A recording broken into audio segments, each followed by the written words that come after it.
Middle class బీద వాళ్ళు అనేది ఇందిరాగాంధీకి ఆ కాలం నుంచి కూడా ఈ కాలం వరకు అది ఆమెకి ఇష్టం. అందరు సమానంగా ఉంటుంది. ఇవాళ బీసీ నేను అనొద్దు ఆ మాట, కానీ 42% ఎవరు ఇస్తున్నారు? రాహుల్ గాంధీ చెప్తేనే కదా ఇక్కడ అసెంబ్లీలో పెట్టింది రేవంత్ రెడ్డి గారు. అది ఎట్లా జరుగుతుంది? కాబట్టి ఒక రెడ్డి అయినా కానీ ఆయన బీసీకి సపోర్ట్ చేస్తున్నాడు.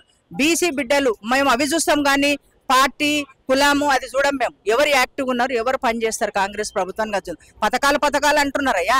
మీరు 10 ఏళ్ళు ఏం పథకాలు ఇచ్చారు? 3 ఎకరాల భూమి ఇచ్చినవా? దళితులు ముఖ్యమంత్రి చేసినవా? ఇంటికో ఉద్యోగం అన్నవి ఇచ్చినవా? 2 లక్షలు రైతులకు రుణమాఫీ చేసినావా నువ్వు? అదే రేవంత్ రెడ్డి చెప్పి చేసిండా?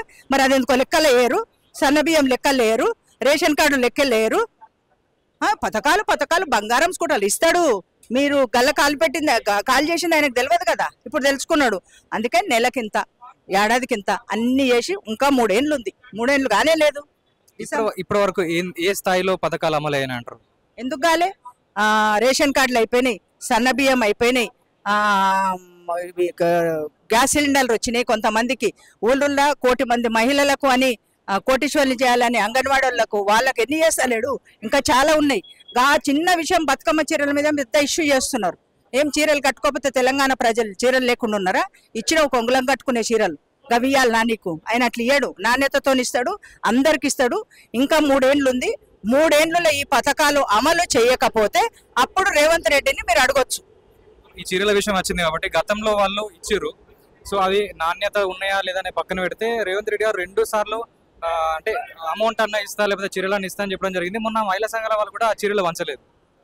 కాబట్టి ఇప్పుడు ఆయన ఏమనుకుంటుండంటే కొంతమందికే ఇస్తామంటే కొంతమంది ఇది అంటున్నారు. నాణ్యతకు గత ప్రభుత్వము కేసీఆర్ గారు ఆ చేనేతోళ్లకు 2-3 కోట్లు వాళ్ళకి ఇయ్యలేదు.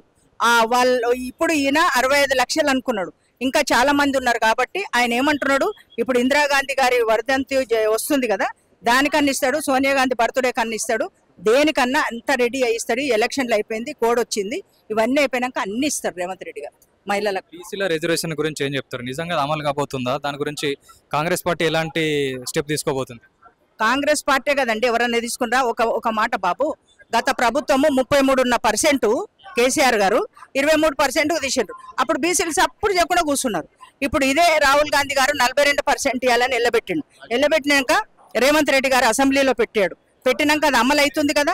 ఇవాళ కోర్టు ఉంది కదా 2 100% అవుతుంది. అది వెనక ముందు అవుతుంది. అది ఇప్పుడు ఉద్యమం తెలంగాణ ఉద్యమం అంటే అప్పుడే వచ్చిందా మనకు? ఎంతో మంది కొట్లాడితే వచ్చింది. ఇప్పుడు మద్రాసులో చేసిర్రు, మద్రాసులో ఏమని చేసిండ్రు? ఏబీసీ అని చేసిర్రు.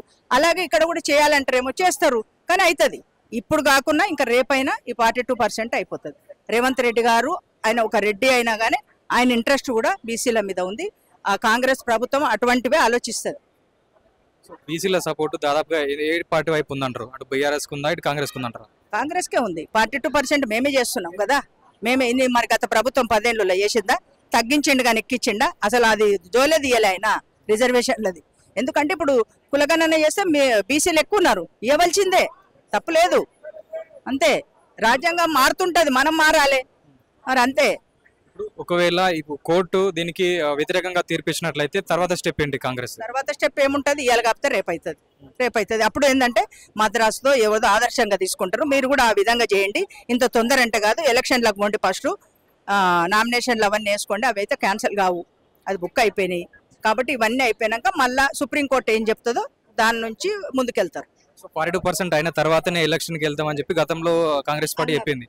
సో ఇప్పుడు ఈ రోజు దాదాపుగా నోటిఫికేషన్ ఇచ్చే పరిస్థితి ఎలక్షన్ సంబంధించి. ఒకవేళ తీర్పు వ్యతిరేకంగా వస్తే ఎలక్షన్లు కంటిన్యూ చేస్తారా లేదంటే మళ్ళీ ఆపే ప్రయత్నం చేస్తారా? ఎందుకంటే ఒక రెడ్డి అబ్బాయి అది పిటిషన్ వేసిండు ఏది హైకోర్టులో.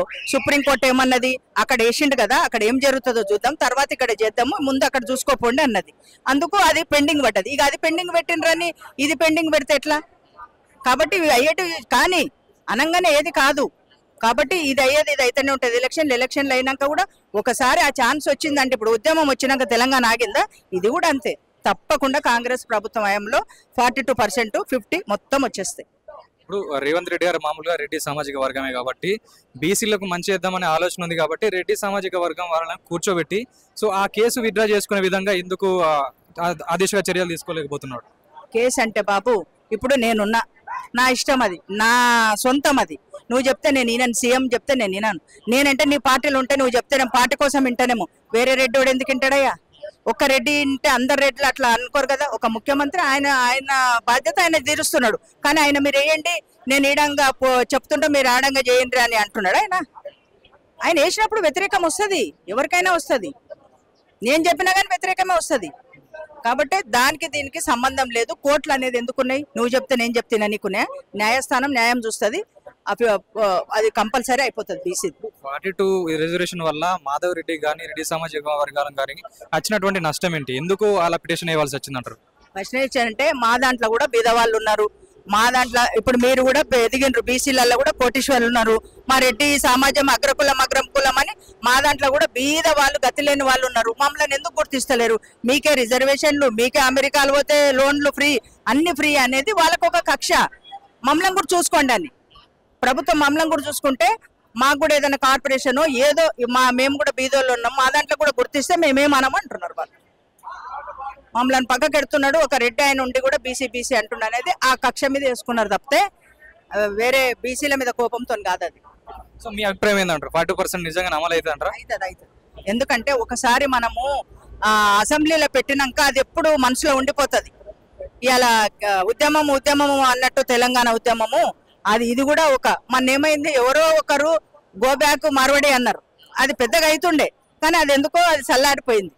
అది మీకు తెలిసే ఉంటుంది ఎందుకు చల్లారింది. ఇది కూడా అంతనే, ఒకసారి లేచినాక ఇంకా ఆగదు అది. ఎందుకంటే 139 కులాల ఏమున్నాయి బీసీలా, అందరు ఊకుంటారు అయ్యా. కాబట్టి జరుగుతుంది, ఇవాళ కాకుండా రేపు జరుగుతుంది. ఇప్పుడు హైకోర్టు కాకపోతే సుప్రీంకోర్టులో జరుగుతుంది. ఇది ఇక మనసులో పడిపోయింది. ఇక